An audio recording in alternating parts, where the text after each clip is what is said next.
إن الحمد لله نحمده ونستعينه ونستغفره ونؤمن به ونتوكل عليه ونعوذ بالله من شرور أنفسنا ومن سيئات أعمالنا من يهده الله فلا مضل له ومن يضلله فلا هادي له وأشهد أن لا إله إلا الله وأشهد أن محمدا عبده ورسوله أما بعد فأعوذ بالله السميع العليم من الشيطان الرجيم يا أيها الذين آمنوا كتب عليكم الصيام كما كتب على الذين من قبلكم لعلكم تتقون۔ تمام تعریفیں اللہ رب العزت کے لیے ہیں جو ہمارا خالق و مالک ہے، آسمانوں اور زمین کا پیدا کرنے والا اور کل کائنات کا تنہا پالنہار ہے، جو وحدہ لا شریک لہ ہے، مستوی عرش ہے، اپنے احکامات کو نازل فرماتا ہے، ہر ایک اس کے محتاج ہیں اور وہ کسی کا محتاج نہیں۔ یا ایھا الناس انتم الفقراء الی اللہ، اے تمام کے تمام لوگوں تم سب کے سب اللہ کے محتاج ہو۔ واللہ هو الغنی الحمید، اور اللہ ہر ایک سے بے نیاز ہے۔ اللہ رب العزت کی حمد و ثنا کے بعد درود اور سلام ہو آخری پیغمبر حضرت محمد مصطفیٰ صلی اللہ علیہ وسلم پر۔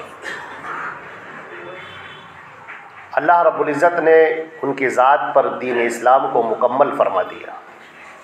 اللہ نے فرمایا الیوم اکملت لکم دینکم واتممت علیکم نعمتی ورضیت لکم الاسلام دینا، آج کے دن میں نے تمہارا دین مکمل کر دیا اور اپنی نعمت تم پر تمام کر دی، اور میں تمہارے لیے دین اسلام سے راضی ہو گیا۔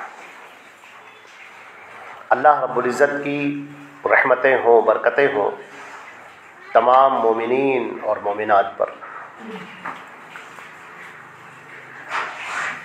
حضرات گرامی، قرآن پاک کی ایک آیت جو میں نے تلاوت کی ہے، اللہ رب العزت نے ارشاد فرمایا یا ایھا الذین آمنوا، اے ایمان والو، کتب علیکم الصیام، تمہارے اوپر روزے فرض کر دیے گئے ہیں، کما کتب علی الذین من قبلکم، جیسے جو تم سے پہلے کے لوگ تھے اہل کتاب جن کے اوپر کتاب نازل ہوئی، جیسے ان پر روزے فرض کیے گئے تھے ویسے ہی تم پر بھی فرض کر دیے گئے، لعلکم تتقون، تاکہ تم ایمان والے، تاکہ تم تقوی والے بن جاؤ۔ یہاں پر تین باتیں قابل غور ہیں۔ پہلی بات یہ ہے کہ اللہ رب العزت نے جو خطاب فرمایا ہے وہ ہے یا ایھا الذین آمنوا، اے ایمان والو۔ آپ کو معلوم ہوگا کہ قرآن پاک میں دو طرح سے خطاب کیا گیا ہے، ایک یا ایھا الناس کہہ کر کہ اے لوگوں، اور دوسرا یا ایھا الذین آمنوا، اے ایمان والو۔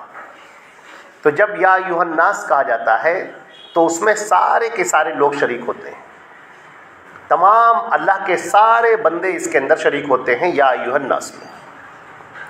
لیکن جب یا ایھا الذین آمنوا کہا جاتا ہے تو اس کا تعلق مخصوص احکامات سے ہوتا ہے جو صرف مسلمانوں کے لیے ہیں، اس میں باقی لوگ شریک نہیں ہیں، اس لیے کہ وہ جو احکامات دیے جا رہے ہیں وہ احکامات بطور امتحان کے دیے جا رہے ہیں، اور ان احکامات پر عمل کرنے کے بعد اللہ کی جانب سے مخصوص انعامات بھی رکھے گئے ہیں۔ لہذا یا ایھا الذین آمنوا کہہ کر وہ مخاطبین کا ایک سلسلہ ایک الگ ہو جاتا ہے، اے ایمان والو۔ معلوم یہ ہوا کہ جو اہل ایمان ہیں مطالبہ صیام بھی انہی سے ہے، روزہ انہی سے مخاطب ہے کہ روزہ تم کو رکھنا ہے، اور آگے چل کر جو اس کا دوسرا حصہ ہے، آخر میں کا جو حصہ ہے وہ یہ ہے لعلکم تتقون، تاکہ تم تقوی والے بن جاؤ۔ تو اس تقوی والے بننے کا تعلق بھی اہل ایمان سے ہے۔ اہل ایمان جو مسلمان ہو گئے، جو اللہ اور اس کے رسول پر ایمان لائے، جنہوں نے اپنے سینوں کو ایمان سے مزین کیا، اب مسلمان آپ ہو گئے، لیکن آپ بہت عمدہ مسلمان کیسے ہوں، کامل مسلمان کیسے ہوں، صاحب تقوی کیسے ہوں، آپ اس طرح سے کیسے بن جائیں کہ اللہ رب العزت کے آپ پسندیدہ بندے بن جائیں، اس کے لیے تقوی کا ہونا ضروری ہے۔ اور دل کے اندر جب تقویٰ آتا ہے تو دل ایمان سے بھر جاتا ہے. تو آپ کیسے اپنے آپ کو ایمان سے بھر لیں؟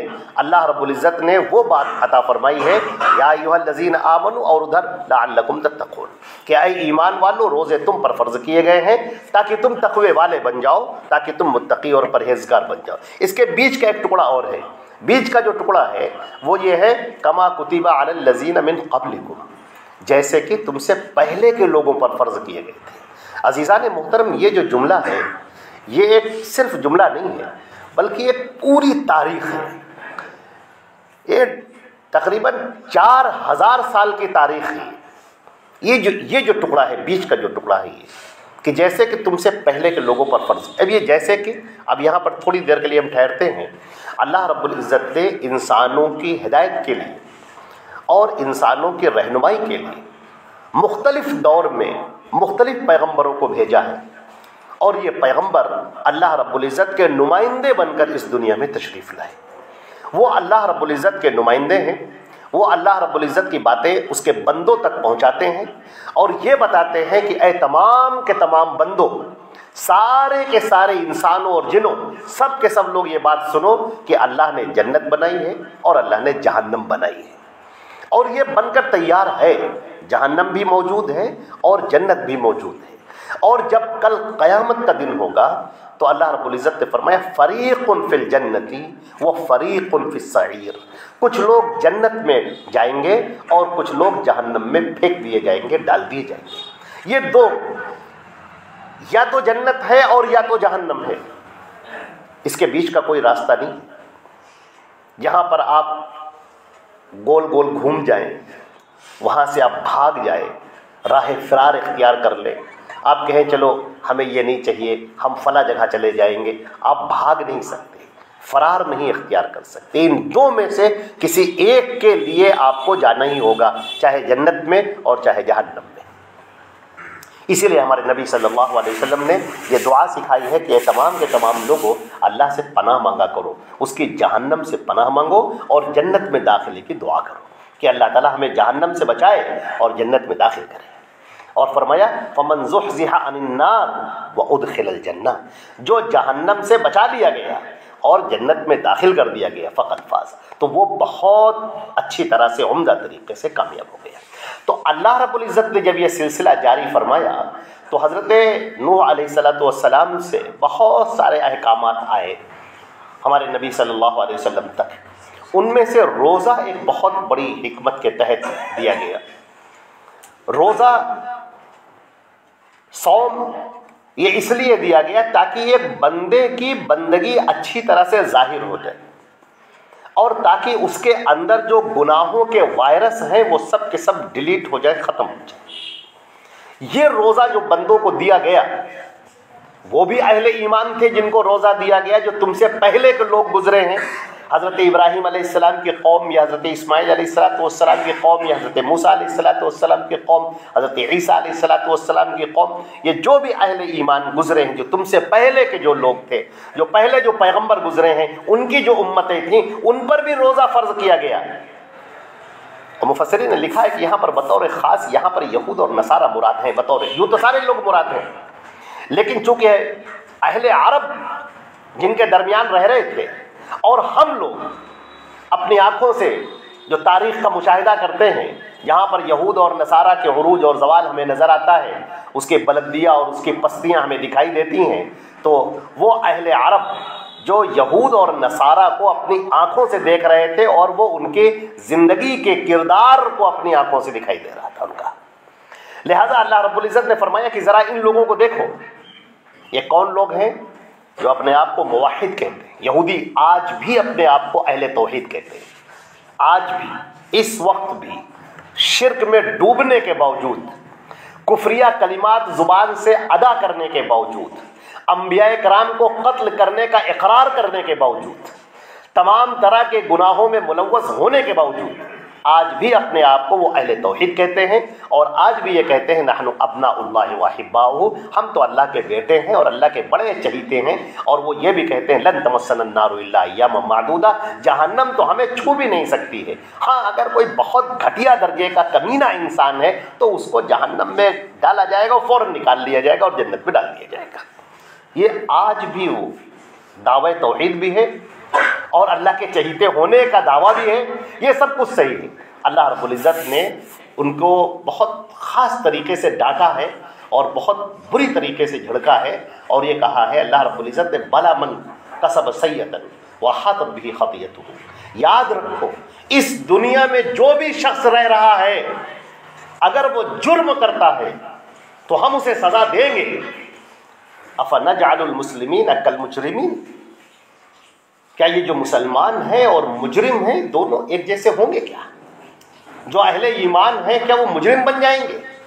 اور اگر وہ مجرم بن جاتے ہیں تو کیا اہل ایمان رہ جائیں گے؟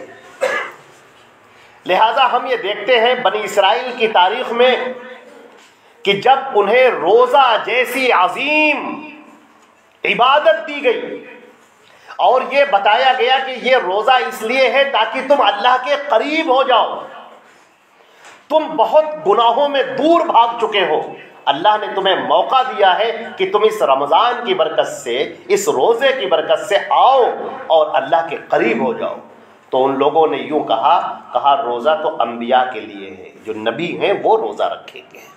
پھر اس کے بعد وہ کہنے لگے جو بہت زیادہ متقی ہے، پرہیزگار ہے، وہ روزہ رکھے۔ عام یہودی ہم لوگ کہاں ہم تو کاروباری لوگ ہیں، ہم تو کاروبار میں، ہمارے پاس 50 کام ہیں، ہم تو گھر بار میں لگے ہوئے ہیں، ہمارے پاس اتنا ٹائم کہاں ہے؟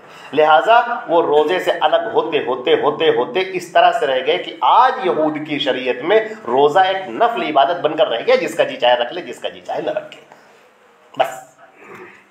تو اللہ رب العزت نے یہاں پر ارشاد فرمایا کہ تم غور سے دیکھو، تم یہودیوں کو جو دیکھ رہے ہو اور عیسائیوں کو جو دیکھ رہے ہو، ان کو اہل کتاب کا جو منصب تھا ان کو اس سے الگ کر دیا گیا، جو بلندیاں ہم نے دی تھی اس سے ہم نے ان کو الگ کر دیا، اور اسی لیے ہم نے ایک آخری پیغمبر پوری دنیا کے لیے بنا کر بھیجا، وہ حضرت محمد مصطفیٰ صلی اللہ علیہ وسلم ہے، اور اب تمہاری کامرانی، تمہاری کامیابی انہی سے وابستہ ہے، جو ان کی پیروی کرے گا۔ من یطیع الرسول فقد اطاع اللہ، جس نے رسول کی اطاعت کر لی اس نے اللہ کی اطاعت کر لی۔ لہٰذا اب اگر تم محمد کریم صلی اللہ علیہ وسلم سے اپنا چہرہ پھیر لو گے، ان کی باتوں، ان کی اطاعت سے اپنے آپ کو الگ کر لو گے، تو پھر تم سراسر خسارے کے اندر مبتلا ہو کر رہ جاؤ گے۔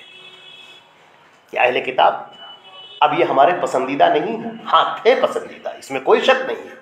یہ جو یہ بات کہہ رہے ہیں کہ نحن ابناء اللہ واحباؤہ، کہ ہم اللہ کے بیٹے ہیں اور اللہ کے بڑے چہیتے ہیں، اللہ کا بیٹا بیٹی تو کوئی ہے ہی نہیں، لیکن یہ چہیتے تھے ایک زمانے میں، بڑے قریب تھے ہمارے، ہم نے ان پر بڑی نعمتیں کی۔ یا بنی اسرائیل اذکروا نعمتی التی انعمت علیکم وانی فضلتکم علی العالمین، اے بنی اسرائیل یاد کرو اس وقت کو کہ جب ہم نے تم پر بے شمار انعامات کیے، بے شمار انعامات کیے، پوری دنیا کا بادشاہ تم کو ہم نے بنایا، عظیم لشکر ہم نے تمہیں عطا کیا، دولتوں کے ڈھیر لگا دیے ہم نے تمہارے سامنے، اور پوری دنیا پر ہم نے تم کو فضیلت بخشی۔ لیکن ہوا کیا؟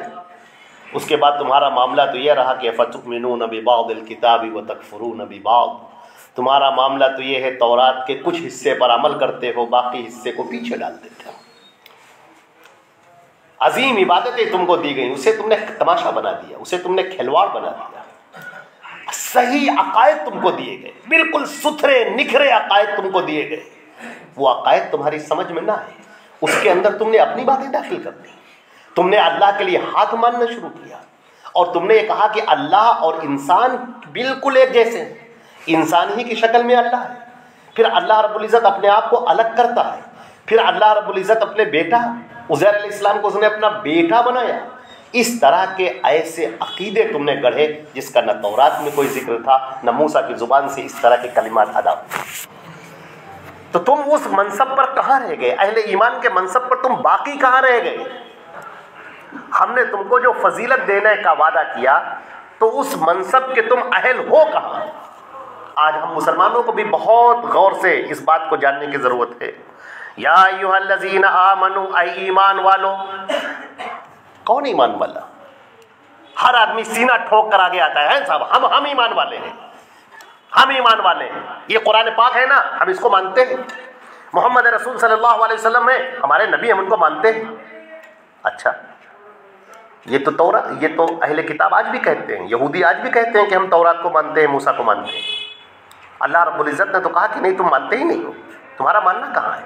تمہارے عقیدوں میں تو اپنی باتیں داخل ہیں. اللہ رب العزت نے کہا الرحمن علی العرش استوى، رحمان عرش پر متمکن ہے. صاف ستھرا عقیدہ، 2-2-4 کی طرح واضح ہے، کوئی گنجلک نہیں، کوئی پیچیدہ نہیں ہے. رحمان عرش پر مستوی ہے. اللہ کے نبی صلی اللہ علیہ وسلم نے بتایا، صحابہ کرام نے اسے مانا، محدثین اعظام نے اسے مانا. اللہ کے نبی صلی اللہ علیہ وسلم نے ایک عورت کو وہ آئی اور آپ نے اسے سوال کیا، کہا اچھا بتاؤ این اللہ، کہاں ہے اللہ؟ اس نے کہا فی السماء. بیچاری پڑھے لکھے نہیں، بالکل بکریاں چرانے والی تھی، بالکل کچھ نہیں. اللہ کے نبی نے اس کا پہلے یہی سوال کیا این اللہ، اللہ کہاں ہے؟ اس نے کہا فی السماء، آسمانوں میں. کہا من انا، میں کون ہوں؟ کہا انت رسول اللہ، آپ اللہ کے بھیجے ہوئے رسول ہیں. آپ نے کہا دعوها فانها مومنہ، چھوڑو اسے، مومنہ ہے یہ، مومنہ ہونے کی گواہی دے. اللہ کے نبی نے سمجھا بھی دیا، قرآن پاک نے واضح بھی کر دیا. لیکن آج بھی آپ کو ایسے لوگ نظر آئیں گے جو اپنے آپ کو اہل ایمان کہتے ہیں اور کہتے ہیں اللہ ہر جگہ ہے. آپ پوچھے کہاں ہے اللہ، کہیں گے اللہ ہر جگہ ہے. وہ حاضر و ناظر، ہر جگہ حاضر. وہ درختوں میں بھی ہے، زمین میں بھی ہے، آسمانوں میں بھی ہے، دریاؤں میں بھی ہے، پہاڑوں میں بھی ہے. یہ عقیدہ اسلام کا نہیں ہے، یہ عقیدہ برہمنوں کا ہے. اسی لیے وہ ہر شے کو ایشور کا ایک پرکرت مانتے ہیں اور اس کے لیے پوجا کے لیے تیار ہو جاتے ہیں. یہاں تک کہ وہ اپنے آپ کو بھی بھگوان کا، ایشور کا انش مانتے ہیں، اس کا حصہ مانتے ہیں. یہ عقیدہ، یہ یا ایھا الذین آمنوا، اے ایمان والو. اب یہ اہل ایمان اس عقیدے پر کہاں باقی رہ گئے جو صاف ستھرا نکھرا ہوا عقیدہ ان کو دیا گیا تھا. پہلے ہی مرحلے پر اللہ رب العزت کے بارے میں یہیں پر وہ دھوکہ کھا گئے. اور اس سے بھی آگے بڑھیے، کفر کی انتہا اگر آپ کو دیکھنا ہو تو آپ یہ دیکھیں کہ باقاعدہ الفاظ ہیں لوگوں کے. اللہ نے اپنے جسم سے میرے نور کو جدا کیا اور شکل مصطفیٰ بنا دی. وہی جو مستوی عرش تھا خدا ہو کر اتر پڑا ہے مدینے میں مصطفیٰ ہو کر. اللہ کے پلرے میں وحدت کے سوا کیا ہے؟ لینا ہے ہمیں جو بھی لے لیں گے محمد سے. اور پھر قوالیاں بھر دو جھولی میری یا محمد، عام ہو گئی. یہ ہم کفار کی بات نہیں کر رہے ہیں، ہم دوسروں کی بات نہیں کر رہے ہیں جو اللہ اور رسول کو نہیں مانتے، ان کی ہم بات ہی نہیں کر رہے ہیں. ہم اس وقت اہل کتاب کی بات کر رہے ہیں، مسلمانوں کی بات کر رہے ہیں. قرآن پاک نے یا ایھا الذین آمنوا کتب علیکم الصیام، اے ایمان والو تم پر روزے فرض کیے گئے. اب ٹھہر جاؤ، بہت بڑی چیز ہم نے تم کو دے دی ہے. یہ روزہ جانتے ہو کیا ہے؟ اللہ نے فرمایا کہ کل عمل ابن آدم یضاعف له الى 10 امثالها او الى 700 ضعف الا الصوم فانه لي وانا اجزي به. بندے کا ہر عمل جو بھی وہ نیکی کرتا ہے اسے بڑھا کر دیا جاتا ہے 10 گنا سے زیادہ، 700 گنا تک نیکیاں بڑھا کر دی جاتی ہیں سوائے روزے کے. روزہ میرے لیے ہے، میں اس کا بدلہ دوں گا. جس وقت میزان نصب ہوگی، جس وقت نامہ اعمال تولے جا رہے ہوں گے، اللہ رب العزت فرمائے گا ٹھہر جاؤ، روزہ اس کو روکو، اس کا بدلہ میں دوں گا. کیا دینا ہے اللہ کے نبی نے نہیں بتایا. کیا بدلہ ہوگا؟ جو شہنشاہوں کا جو شہنشاہ ہے، جو قادر مطلق ہے، جو العزیز والمتعال ہے، خالق کائنات ہے، وہ جب دینے پر آئے گا تو کیا دے گا اپنے بندے کو؟ روزے دار کو وہ نعمت ملے گی جو اس نے سوچا بھی نہیں ہوگا۔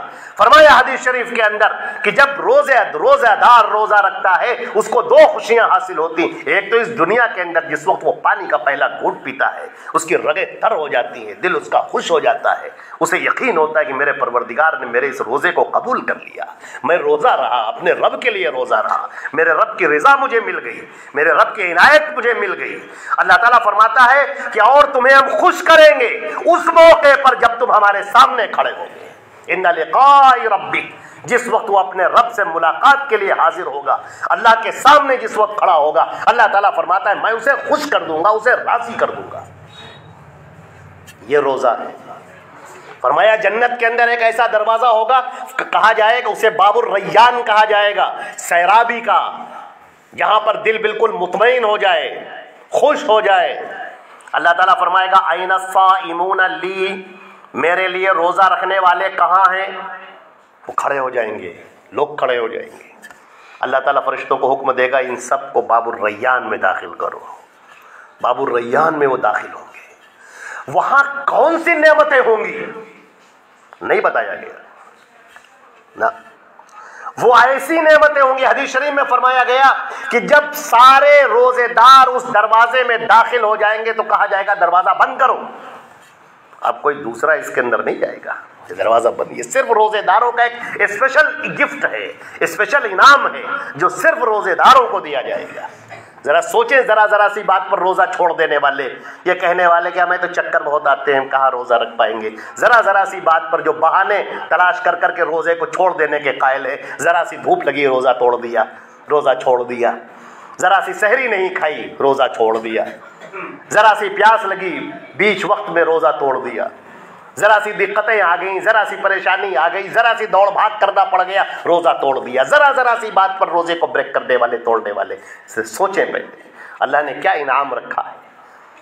یہ انعام ہے اللہ رب العزت کا، وہ انعام ہے جو کوئی سوچ بھی نہیں سکتا ہے۔ جب اللہ رب العزت خود اس کا بدلہ عطا فرمائے گا تو اس سے بڑھ کر اور کیا ہو سکتا ہے۔ لیکن ٹھہر جاؤ، اللہ تعالیٰ فرماتا ہے یا ایھا الذین آمنوا، اے ایمان والو، کتب علیکم الصیام، یہ روزے تم پر فرض کر دیے ہم نے۔ اب یہاں پر رکو، کما کتب علی الذین من قبلکم، جیسے ہم نے تم سے پہلے کے لوگوں پر فرض کیے تھے، لیکن ان کی زندگی میں جھانک کر دیکھو، ہم نے انہیں جہنم کا کنڈا بنا دیا۔ وہ اپنے آپ کو کہتے رہے کہ ہم تو موسیٰ کے ماننے والے ہیں، ہم تو اللہ کے ماننے والے ہیں، ہم تو اہل توحید ہیں، ہم نے جہنم کا ایندھن بنا دیا ان کو۔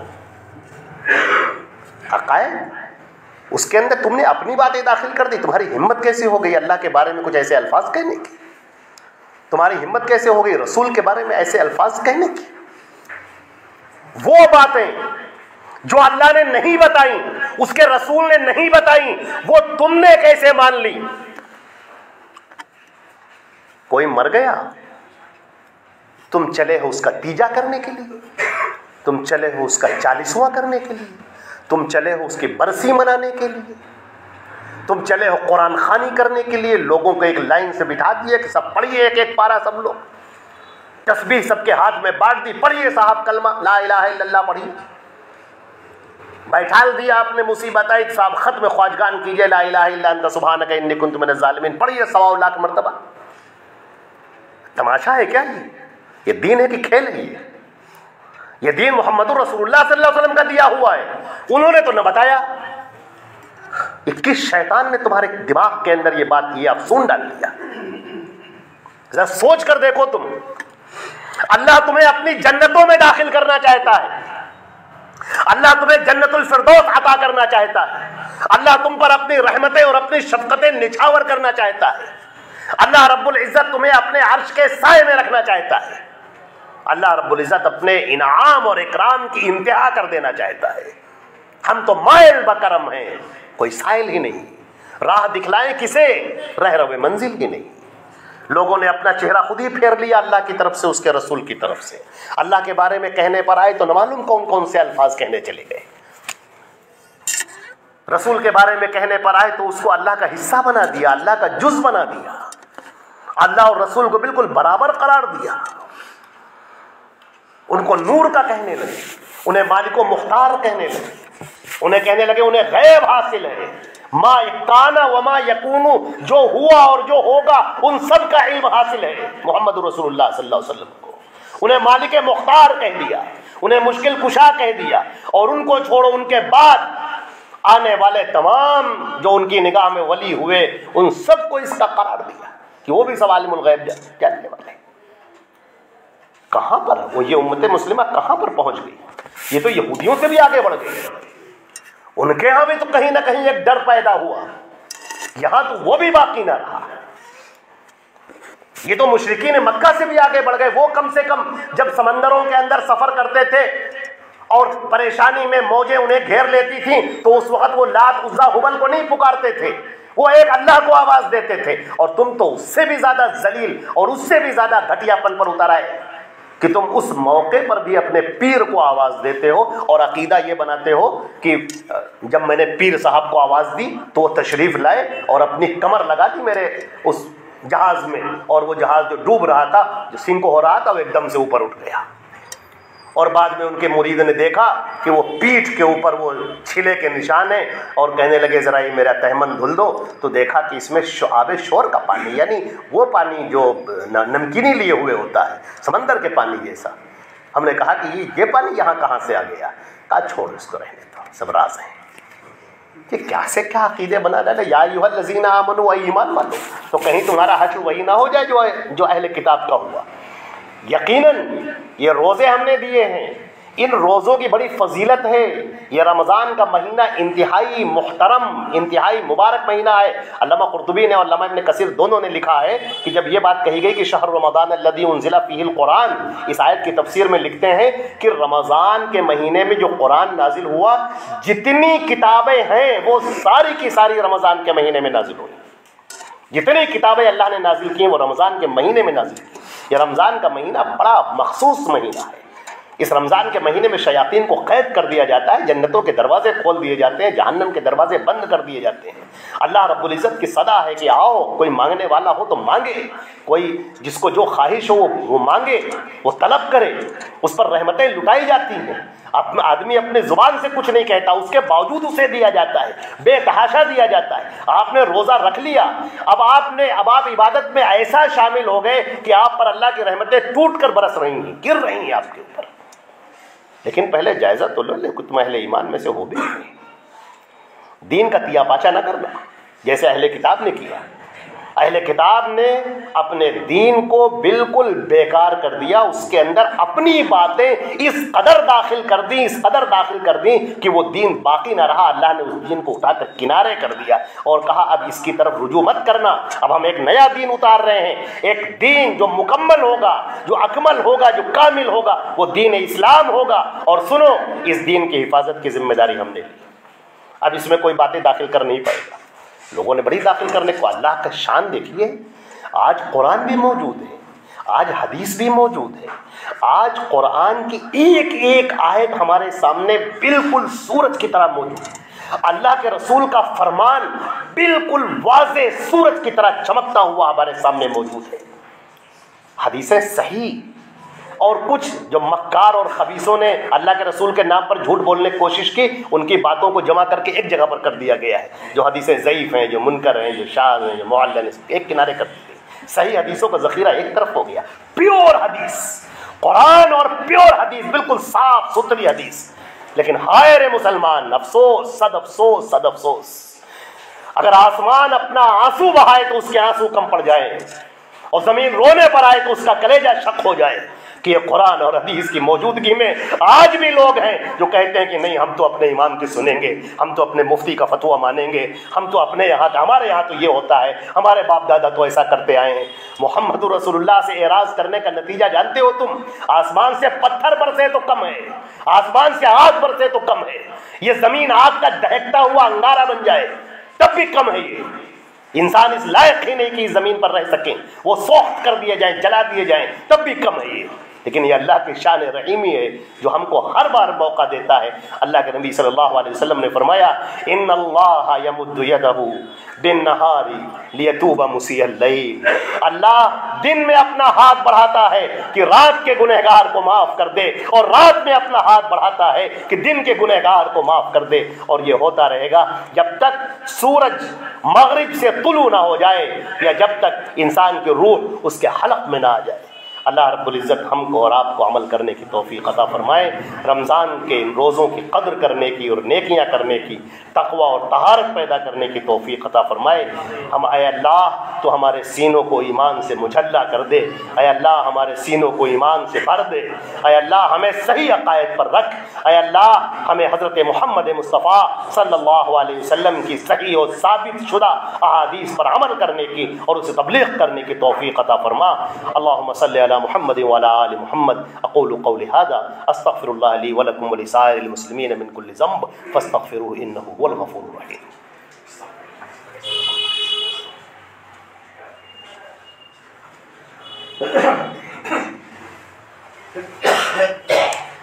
الحمد للہ رب العالمین والصلاة والسلام علی محمد وآلہ